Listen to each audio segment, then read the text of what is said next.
सभी लोग को यहाँ देखना है टीचर्स डे पर आपको एक पॉइंट मिल रहा है, teacher is like a lamp. एक सिंपल सी बात है, ये तो बहुत पुरानी आपकी कोटेशन है, कहावत है, बट इसमें एक बात छुपी हुई है, वो मैं आपको आज बता दूंगा। वो बात क्या छुपी हुई है? लिखा गया teacher is like a lamp. यहाँ पे एक शब्द आया है लाइक, और इसी लाइक की वजह से इसमें एक अलंकार है, जिस अलंकार का नाम है सिमली। आप लोग को बस जानना है, समझना है।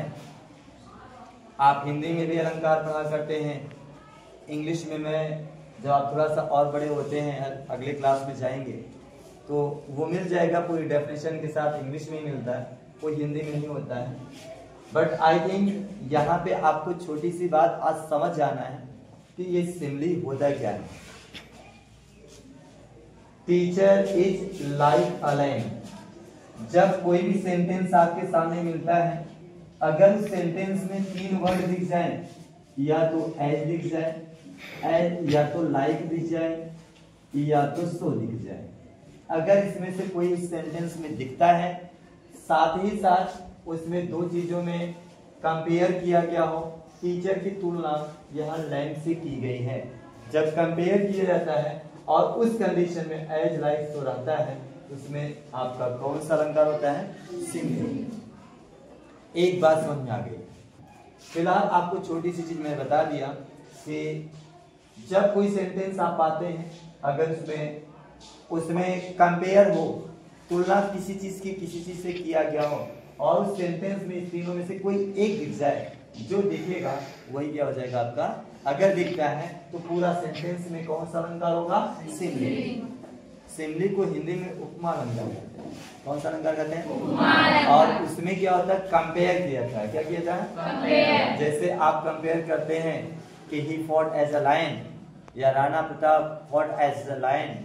राणा प्रताप ने लायन किस तरह से लड़ा, मतलब शेर जैसा लड़ा, तो एक इंसान की लायन से तुलना की गई है, इसलिए उसमें भी कौन सा अलंकार होगा?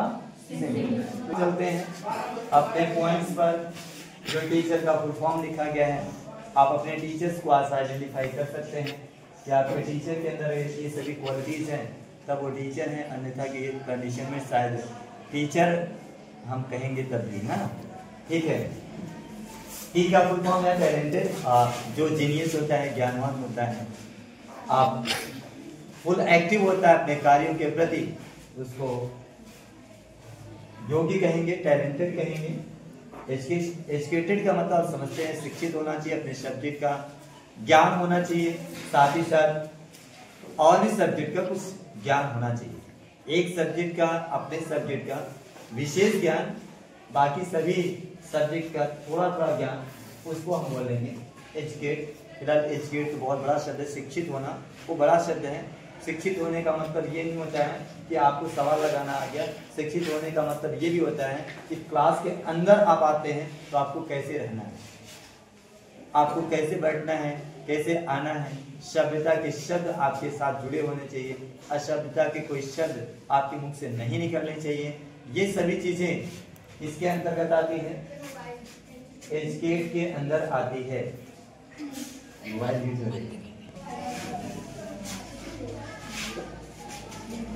हाँ, अगला है एक का फुल फॉर्म लिखा गया एप्टीट्यूड और एडोरेबल। अभी एडोरेबल शब्द आया था, सराहनीय।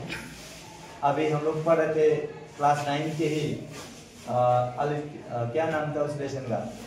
The little girl. क्या नाम था?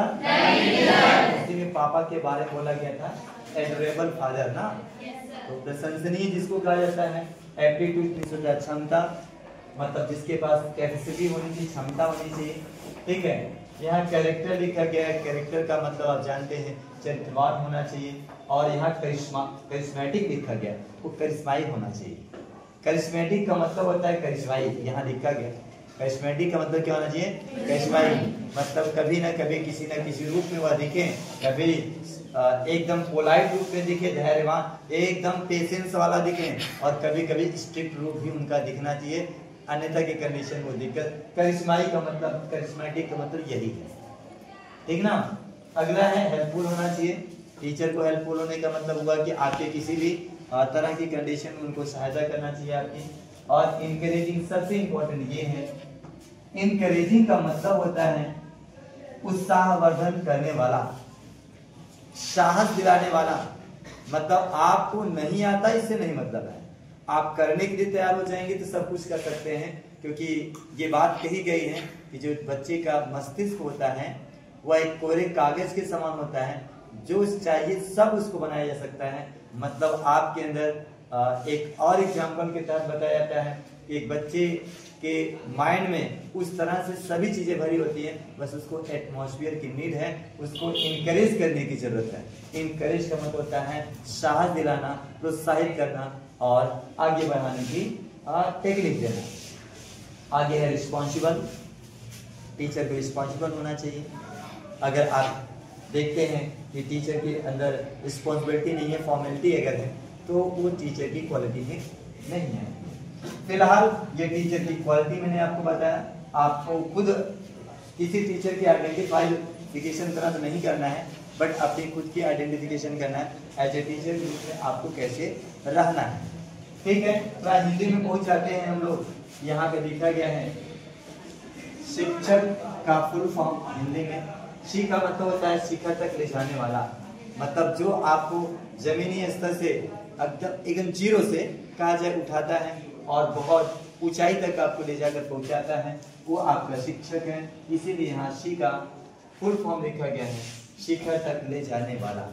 ठीक है, अगला है श लिखा गया है, मतलब क्षमा करने वाला।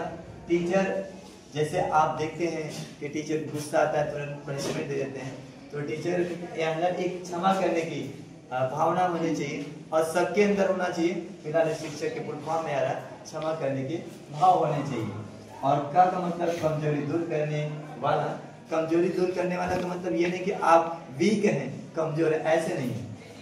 कमजोरी दूर करने का मतलब जो आपकी कमियां हैं, जो आपके अंदर थोड़ी थोड़ी छोटी छोटी कमियां हैं, जैसे आपको डांट करके, बोल करके, समझा करके, अच्छी बातें का एग्जाम्पल दे करके आपके अंदर की वो अक्षमता को सक्षमता में बदल दे, वो आपको कमजोरी दूर करने का मतलब है। तो ये रहा आपके शिक्षक का फुल फॉर्म और यहाँ रहा आपके टीचर का फुल फॉर्म। तो दोनों में थोड़ा थोड़ा डिफरेंस है हिंदी और इंग्लिश का। बाकी आप समझ गए, बोल सके। Happy teachers day. और आप सभी लोग क्या करेंगे, एक बात करेंगे, इस दुनिया में कोई भी टीचर हैं, चाहे वो आपके टीचर हैं, चाहे वो दुनिया में किसी जगह के टीचर हैं, टीचर का सम्मान करना स्टूडेंट का सबसे बड़ा फर्ज और कर्तव्य है। अगर वो नहीं करता तो टीचर अपने कर्तव्य को करने में असमर्थ रहता है। तो मुझे लगता है सबसे बड़ा योगदान स्टूडेंट का होता है। टीचर तब तक है जब तक कि उसके लिए स्टूडेंट के रूप में है, और अगर स्टूडेंट नहीं तो फिर टीचर का कोई अस्तित्व नहीं। तो आपका वर्ग पहले है, बाद में टीचर का है। तो आप लोग इस बात को समझ गए होंगे। तो हम चलते हैं अगले टॉपिक की तरफ जो हम लोग स्टडी करेंगे। समझ गए सब लोग?